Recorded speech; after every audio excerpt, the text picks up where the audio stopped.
प्रधानमंत्री नरेंद्र मोदी क्या कुछ कह रहे हैं, जरा ये भी जान लेते हैं। बिल्कुल, देखिए प्रधानमंत्री नरेंद्र मोदी जो हैं वो चैंपियन से मुलाकात करने के लिए पहुंचे हुए हैं और उसी दरमियान की ये तस्वीर हम आपको दिखा रहे हैं जिसमें देखिए किस तरह से। पर हमारी ओपन टीम ने तो सर मतलब मैं क्या ही बताऊं, I think Gukesh being on board 1 was better to answer that, पर वो भाग के ले गए। Yeah, this experience was really a great team effort. Every single one of us was in like excellent form, and we were all super motivated because in the 2022 Olympiad we were very close to winning the gold medal. But then there was one game which I had played and I could have won, which would have guaranteed gold medal. I unfortunately lost that game. And it was heartbreaking for everyone. So this time we were all super motivated, and from the start we were like, we are going to win this for the team, and yeah, really glad. अच्छा, आपने कभी ये सोचा है कि कभी AI का उपयोग करके आप लोग अपनी गेम को करेक्ट कर सकते हैं या दूसरे की गेम को समझ सके? Yes, sir. With AI, the chess has evolved. There has been new technology, and the computers have become much stronger now. And it is showing a lot of new ideas in chess, and we are still learning from it. And I think there is a lot to learn from it. Sir I think अभी ऐसा हो गया है कि AI के tools सबको available हो गए क्योंकि डेमोक्रेटाइज हो गया है, और अभी हम जरूर प्रिपरेशन में यूज करते हैं। बताइए। कुछ नहीं सर, द एक्सपीरियंस तो बहुत कुछ नहीं, ऐसे ही जीत लिया। ऐसे आ गया, गोल आ गया। नहीं सर, ऐसे नहीं आ गया, बहुत मेहनत किया है। आई थिंक मेरे सारे टीममेट्स ने, इवन मेंस ने बहुत हार्ड वर्क किया है to finally get to the stage. मैंने देखा आप में से कईयों के पिता माता डॉक्टर है। पेरेंट्स दोनों डॉक्टर है और मेरी बहन भी डॉक्टर है। तो जब मैं बचपन में उन्हें दिखता था कि उनको कभी रात को 2 बजे फोन आ गया पेशेंट का, जाना पड़ता था, मुझे लगा मैं जो करियर लूंगा थोड़ा और स्टेबल लूंगा, पर मुझे लगा नहीं था स्पोर्ट्स में और दौड़ना पड़ेगा। सर मैंने हमेशा देखा है कि आप हर स्पोर्ट और हर स्पोर्ट पर्सन को इतना इनकरेज करते हैं और इतना सपोर्ट करते हैं। मुझे ऐसा लगता है कि आपका स्पोर्ट्स से बहुत बड़ा लगाव है, हर एक स्पोर्ट से, और मैं उसकी स्टोरी जानना चाहती हूँ। ऐसा कि मैं आपको बताता हूँ, मैं ये इतना समझता हूँ कि कोई देश विकसित बनता है तो सिर्फ खजाने से नहीं बनता है कि उसके पास कितने पैसे हैं, कितने उद्योग हैं, जीडीपी कितना, इतने से नहीं बनता है। हर फील्ड में वो दुनिया में महारत होनी चाहिए। अगर फिल्म इंडस्ट्री है तो मैक्सिमम ऑस्कार हमारे यहाँ कैसे आते हैं, अगर साइंटिस्ट हैं या और किसी फील्ड में तो मैक्सिमम नोबेल हमारे पास कैसे आते हैं, वैसे ही खेल में भी मैक्सिमम गोल्ड हमारे बच्चे कैसे लाएं। ये जब होता है इतने सारे वर्टिकल, तब देश महान बनता है।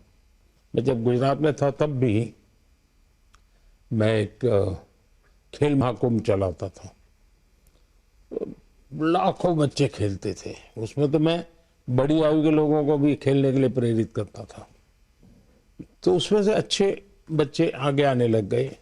मेरा ये विश्वास है कि हमारे देश के नौजवानों के पास सामर्थ्य है। दूसरा मेरा मत है कि देश में समाज जीवन का जो अच्छा वातावरण बनाना है, तो स्पोर्ट्समैन स्पिरिट जिसको कहते हैं, वो सिर्फ स्पोर्ट्स के खिलाड़ियों के लिए नहीं है, वो कल्चर होना चाहिए, समाज जीवन में कल्चर होना चाहिए। हर रोज इतने बड़े बड़े डिसीजंस लेते हैं, तो आप क्या एडवाइस करेंगे हमारे लिए कि ये प्रेशर सिचुएशंस कैसे टैकल कर सकते हैं? देखिए, कोई भी खेल क्यों ना हो, कोई भी एक्टिविटी क्यों ना हो, फिजिकल फिटनेस बहुत मैटर करती है जी। में से बहुत लोग होंगे जो फिजिकल फिटनेस के लिए आपकी ट्रेनिंग होती होगी, आपके लिए खान पान के लिए बताया जाता होगा, भाई ये चीज़ें खाइए, ये चीज़ें खेलने से पहले इतना खाइए, मत खाइए, सब बताया जाता होगा आपको। मैं समझता हूँ कि अगर हम इन चीज़ों की आदत अगर डेवलप करते हैं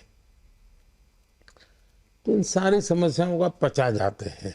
देखिए, डिसीजन मेकिंग के लिए आपके पास बहुत इंफॉर्मेशन होनी चाहिए, बहुत इंफॉर्मेशन, और पॉजिटिव नेगेटिव सब होनी चाहिए।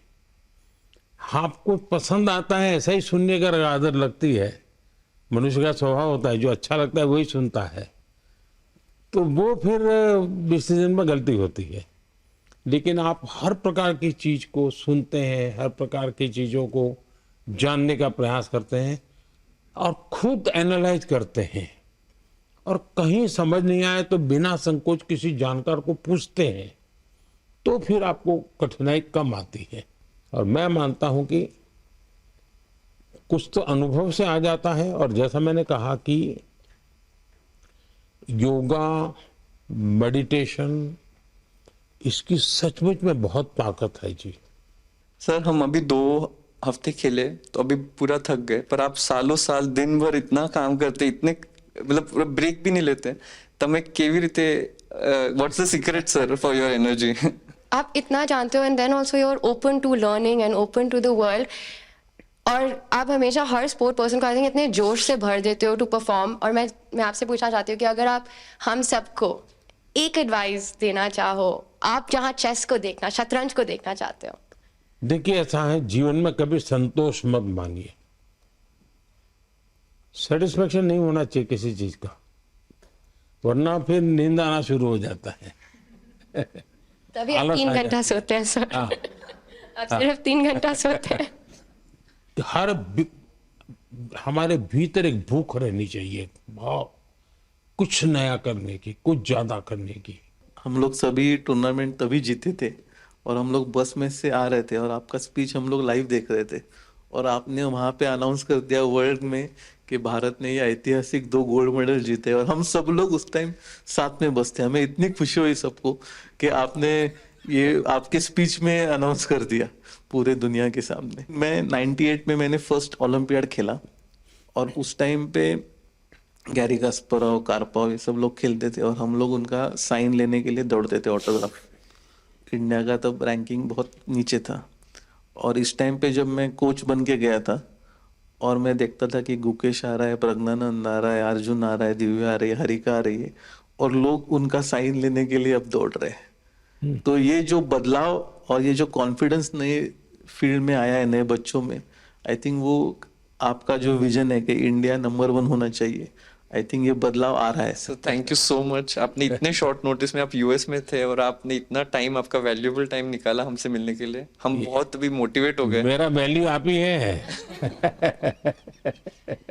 आई थिंक हमें ही नहीं, ये इतना इम्पोर्टेंट है, बाकी चेस जो खेलते हैं अभी उनके लिए भी बहुत ज़्यादा इंस्पिरेशन हो गए कि वो अच्छा खेले और आपको आके मिले, तो उनके लिए भी बहुत ज़्यादा इंस्पिरेशन। ये बात सही है जी, कभी कभी ये देखने से पता चलता है इनको कि हाँ यार, अपने लोग कर सकते हैं, हम भी कर सकते हैं। मैंने एक बार गुजरात में बहुत बड़ा चेस का इवेंट किया था जब मैं मुख्यमंत्री था, तो 20,000 लोग उसमें एक साथ चेस खेले थे।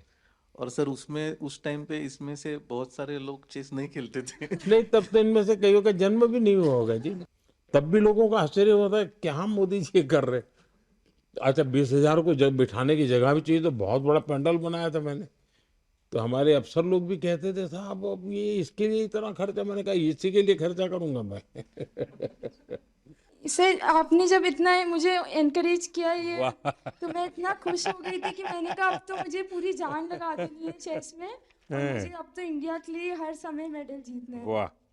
और मुझे मतलब मैं तब बहुत ज़्यादा ही खुश थी, और फिर तब आपने एक तो उसी में थी तुम। हाँ। और ये तब आपने साइमल ऑर्गेनाइज किया था और बहुत सारी लड़कियां खेल रही थी तब। वाह। तो उस समय तुम्हें वहां कैसे ले आए थे? तब मैं एशियन अंडर 9 जीती थी, तो किसी ने मेरी मम्मी से कहा कि एक बहुत बड़ा इवेंट हो रहा है गुजरात में, गांधीनगर में, तो मुझे तब बुलाया था। तो ये मैं रख सकता हूँ ना? Yes sir. प्रेम करवाना था, बट इतना प्रेम करवा के देना था आपको, बट नहीं बेटा कोई चिंता नहीं। हाँ, ये मेरे लिए बहुत अच्छी मेमोरी है। तो ये शाल रखा है कि नहीं रखा है? यस सर, रखा है। हाथ के अच्छे से।